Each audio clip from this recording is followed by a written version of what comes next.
Aku dan Bapak adalah satu. Terus cuman lengkapnya saya nggak tahu ya. Terus saya baca lagi, ketika kamu melihat aku sudah sudah melihat Bapak. Iya, kamu melihat Bapak, Yohanes 14. Nah, yang menjadi pertanyaan saya ini adalah, yang Bapak di dalam diri Yesus itu apanya gitu loh.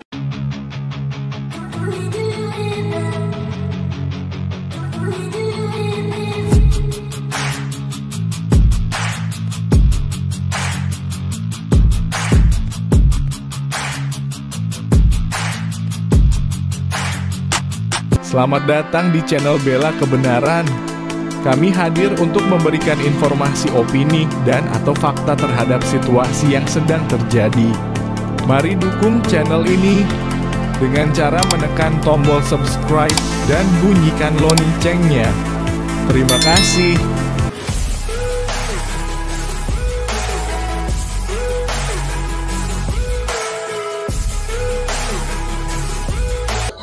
Salam kenal teman, salam kenal semuanya. Yo.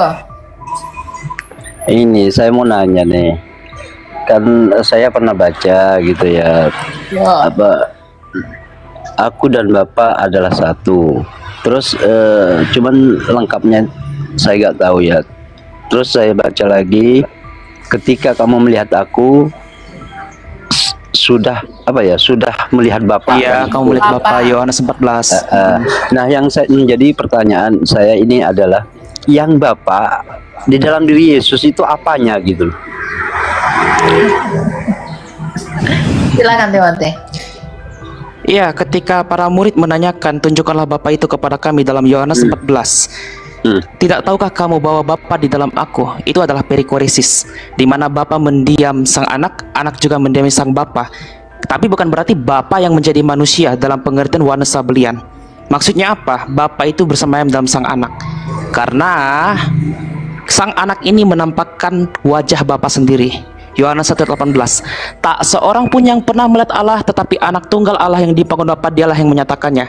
Ibrani pasal 1 ayat 2. Ialah gambar dan rupa Allah. Ia adalah gambar dan wujud rupa Allah itu. Jadi ketika melihat sang anak, yaitu juga melihat sang Bapa, karena dia menampakkan diri Bapa itu dalam dirinya. Jelas ya? Belum jelas ini. Yang Bapak itu yang mananya? Allah Bapa itu adalah wujudnya, hakikat Allah itu yang satu. Yesus Kristus adalah firman Allah, anak tunggal Allah yang dipanggung Bapa sebagai firman-Nya. Yang dagingnya itu dah. Firman yang telah menjadi manusia, firman yang mengambil rupa daging, ya kedagingannya adalah manusia, sama seperti kita. Tapi firman itu satu dengan Allah yang diam dalam diri Allah. Gini Pak, berarti Yesus benar, dengar. Yesus itu adalah gambaran Allah yang tidak kelihatan. Kolose 1 ayat 15. Ya. Jadi Yesus adalah firman Allah, firman-Nya Bapa yang tidak kelihatan itu, yang menyatakan siapa Bapa. Jadi gini Pak, Bapa, tadi Timothy udah ngomong Bapa, dia itu tidak kelihatan. Oke? Dia itu tidak terhampiri. Dan dia itu memenuhi segala sesuatu. Itu adalah sang Bapa. Nah, maka sang Bapa yang tidak kelihatan itu menyatakan dirinya dengan secara kelihatan bagi dunia melalui firman-Nya yang jadi manusia. Jadi di dalam Yesuslah kita bisa kenal dan tahu siapa Bapa itu. Makanya Yesus bilang, kalau kamu lihat aku, kamu melihat Bapa. Karena seperti akulah dia. Kerendahan hatinya, pekerjaannya, apa yang dia lakukan, prinsipnya, nafasnya, seperti itulah Bapa itu. Jadi ketika Yesus berkata, kamu melihat aku, kamu melihat Bapa, bukan berarti dagingnya Yesus yang adalah Bapa, tapi roh yang satu. Rohnya Allah dengan rohnya Bapa dengan rohnya Yesus itu satu. Hidupnya satu. Makanya kadang disebut roh Allah, kadang disebut roh Kristus, kadang disebut roh Yesus, kadang disebut roh Kudus. Ya, Karena itu adalah hayat yang menghantarkan kasihnya masing-masing dari Bapa ke Putra, Putra ke Bapa. Roh Kudus itu yang mencurahkannya dalam perikoresis itu. Elia, nanti setelah ini saya nanya sama beliau, boleh nggak? Oh ya. Oh gini ya, gini Jelas ya, Pak, artinya, ya sudah jelas. Terus lanjut lagi, artinya apa? Yesus itu gak punya roh sebagai manusia gitu ya? Rohnya ini adalah Bapa gitu ya? Hidupnya itu cuma satu, Pak. Hidupnya itu roh itu cuma satu. Rohnya Allah dengan hidupnya Kristus itu satu. Makanya Yesus berkata, aku di dalam Bapa, Bapa di dalam aku. Iya, maksud saya gini, semua manusia itu kan punya roh sebagai manusia, kan seperti itu, semua manusia. Nah, apakah Yesus itu juga punya roh sebagai manusia itu? Sekarang saya tanya, roh itu apa? Itu kan hidup, hayatnya, Pak. Iya. Kan saya sudah ngomong, hayatnya Yesus dengan Bapa itu satu. Satu hayatnya. Oh, kalau Pak, nggak mungkin di dalam Yesus ada dua roh. Karena roh itu hidupnya, hidup itu hanya satu. Paham nggak? oh berarti gini ya, kalau Elia ini bukan artinya bukan roh Bapa itu ya? Ya kan saya diciptakan, saya dikaruniakan, bukan miliknya Bapa, tapi yang diberikan Bapa. Ya kenapa ada istilah hidup saya istilah 100 diberi, Pak, diberi. Kalau Yesus itu, ia di dalam dialah hidup Bapa itu, yang di dalam daging. Kalau gitu Yesus kan bukan 100% manusia. Maksudnya?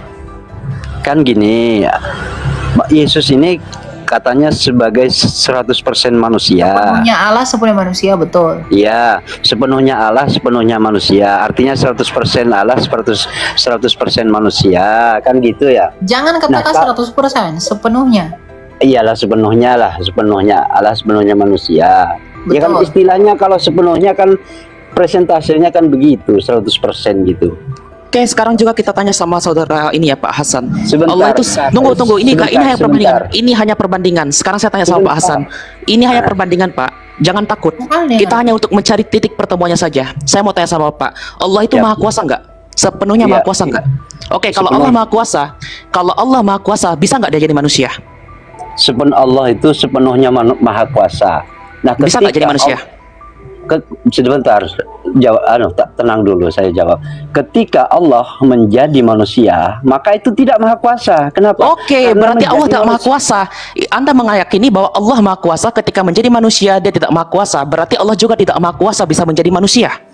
Karena manusia lemah gitu loh. Setelah jadi manusia lemah, sesuatu Tapi yang Allah lemah, bisa jadi pohon. Quran surah Qiyamah. Quran surah Al-Qasas ayat 30. Bahkan itu pernyataan Imam Asy'ari. Dia jadi pohon. Bahkan itu pernyataan Imam Asy'ari. Kitab Al-Ibana fi Usuluddinah. Mau saya tunjukkan? jadi pohon, nggak ada. Mau saya tunjukkan? Tunjukkan. Oke. Silakan. Jadi pohon lah, Pak. Nggak ada. Itu pernyataan Imam Asy'ari dalam kitab Al-Ibana fi Usuluddinah. Bahkan kalau Pernyataan siapa? Dalam Imam itu dalam Asy'ari. kitab siapa? Apa anggapan orang itu? Sekarang saya tanya, Al-Quran itu bisa berdiri sendiri nggak? Tanpa pernyataan kalangan ulama kalian? Kalau berbicara pernyataan orang di dalam kekristenan banyak gitu loh. Tunjukkan. Iya, Itu, banyak. pohon itu Timothy. Aku lagi cari. Kalau ini. misalkan saya Santai. menukil pernyataan orang lain, orang Kristen, apakah Anda terima? Kalau Kan itu nggak berdasarkan kan? bapak-bapak gereja, tunggu.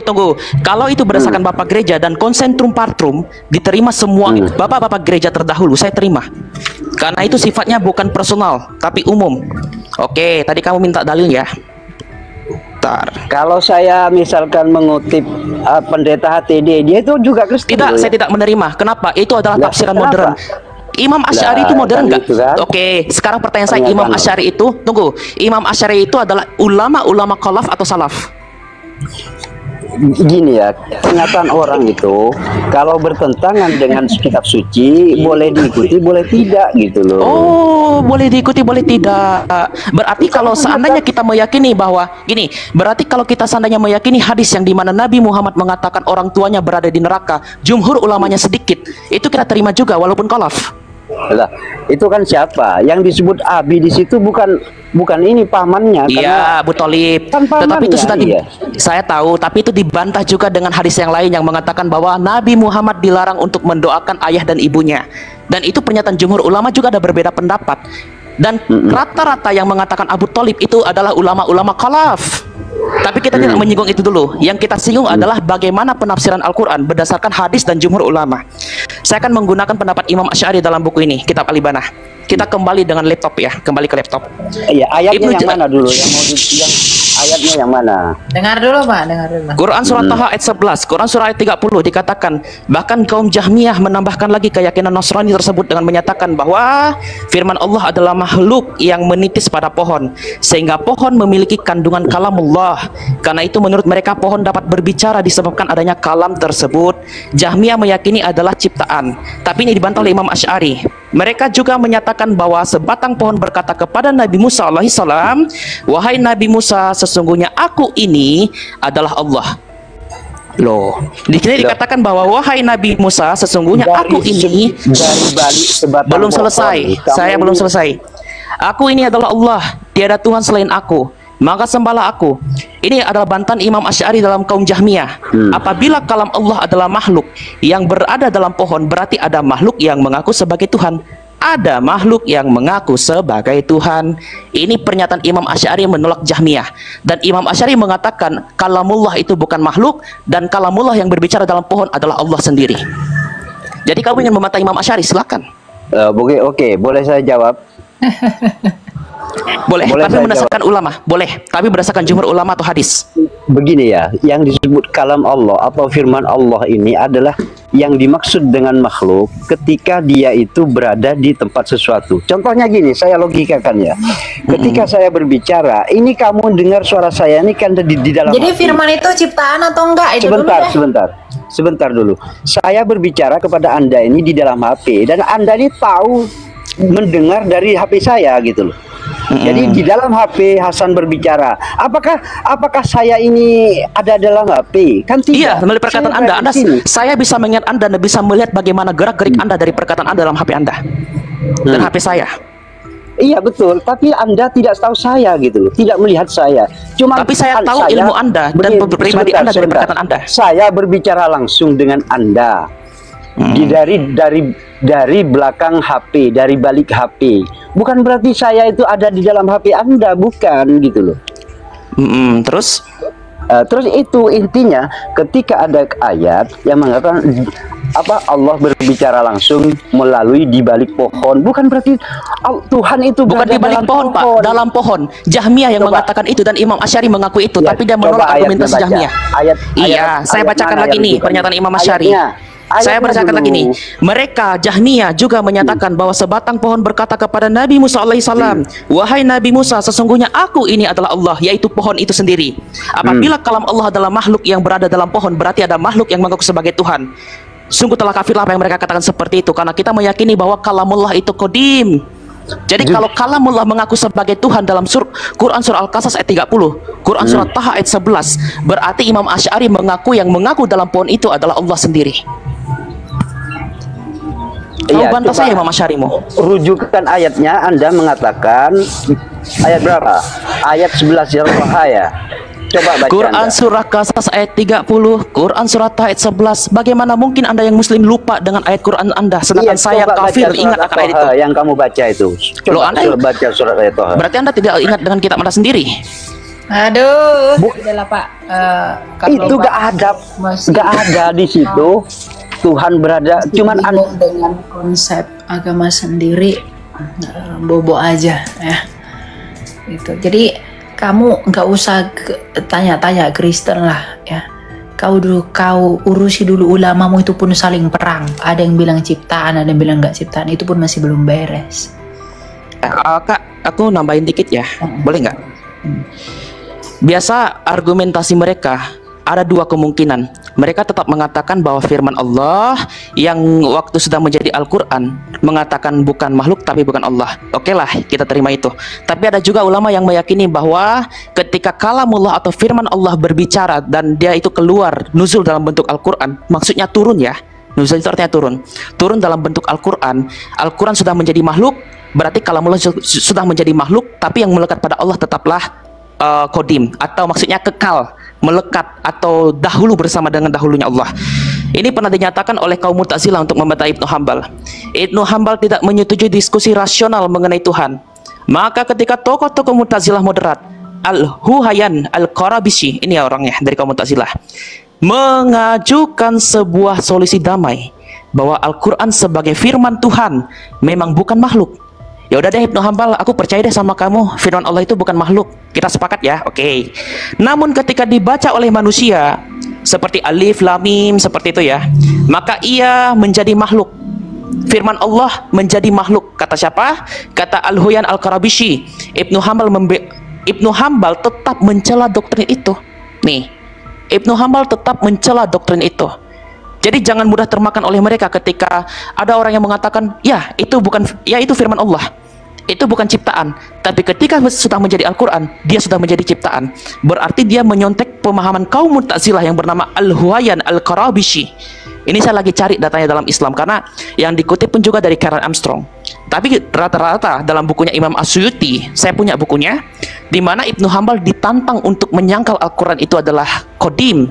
Kodim itu artinya dahulu ya. Yesus itu kodim, karena firman itu sudah ada bersama dengan Allah, sedangkan kita ini baru diciptakan dari ketiadaan. Nah ini juga saya tertarik dengan apa waktu itu ya, waktu debatnya Kak Elia sama siapa? Zuma. Karena Bang Zuma mengatakan ketika Allah berkata sumur, berarti kata-kata saya sudah menjadi sumur. Itu yang saya simak. Tapi Imam Asy'ari pernah mengatakan, berbicara, ketika Allah berbicara, Allah itu berbicara dengan kalamnya, dan kalam menjadikan dari ketiadaan, creatio ex nihilo. Tapi rata-rata saudara muslim modern itu tidak berpaham creatio ex nihilo lagi. Rata-rata antara dua hal, sudah berpaham creatio ex materia atau sudah berpaham panteisme, di mana sesuatu yang adalah bagian Allah menjadi makhluk dan bukan lagi Allah. Jadi kalau saudara muslim mengatakan orang Kristen menjadikan makhluk sebagai Tuhan, kita bisa mengatakan orang, ya maaf ya, polemik sudah menjadikan Tuhan sebagai makhluk, dan dia bukan lagi Tuhan. Jadi jabatannya Tuhan bukan lagi Tuhan. Mereka menuduh kita yang bukan Tuhan menjadi Tuhan, kita sebaliknya kepada mereka ya. Ya itu aja sih yang bisa saya tambahkan. Silakan Kak Elia. Iya.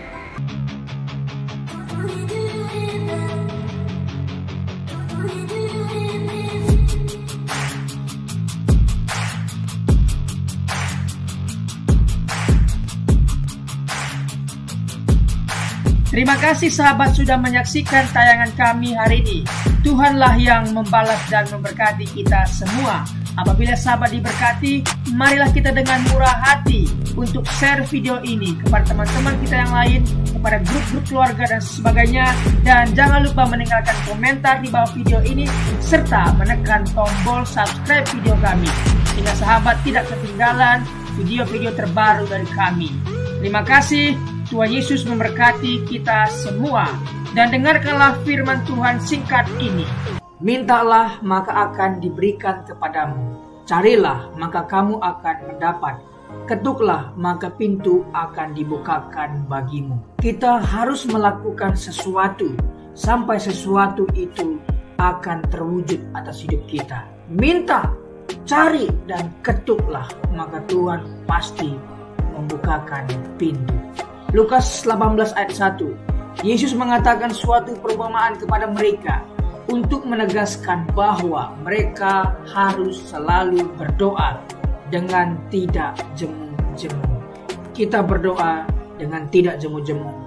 Terus minta maka pasti akan diberikan.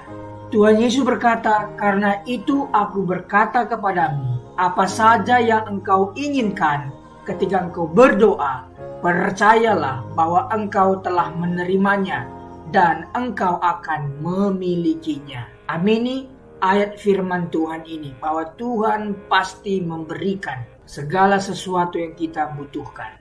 Semoga Allah sumber pengharapan memenuhi kamu dengan segala sukacita dan damai sejahtera dalam iman kamu, supaya oleh kekuatan Roh Kudus kamu berlimpah-limpah dalam pengharapan. Terima kasih. Apabila sahabat ada komentar dan pendapat yang lain terhadap video hari ini, boleh tuliskan komentarnya, pendapatnya di kolom komentar di bawah video ini, sehingga kita boleh diskusi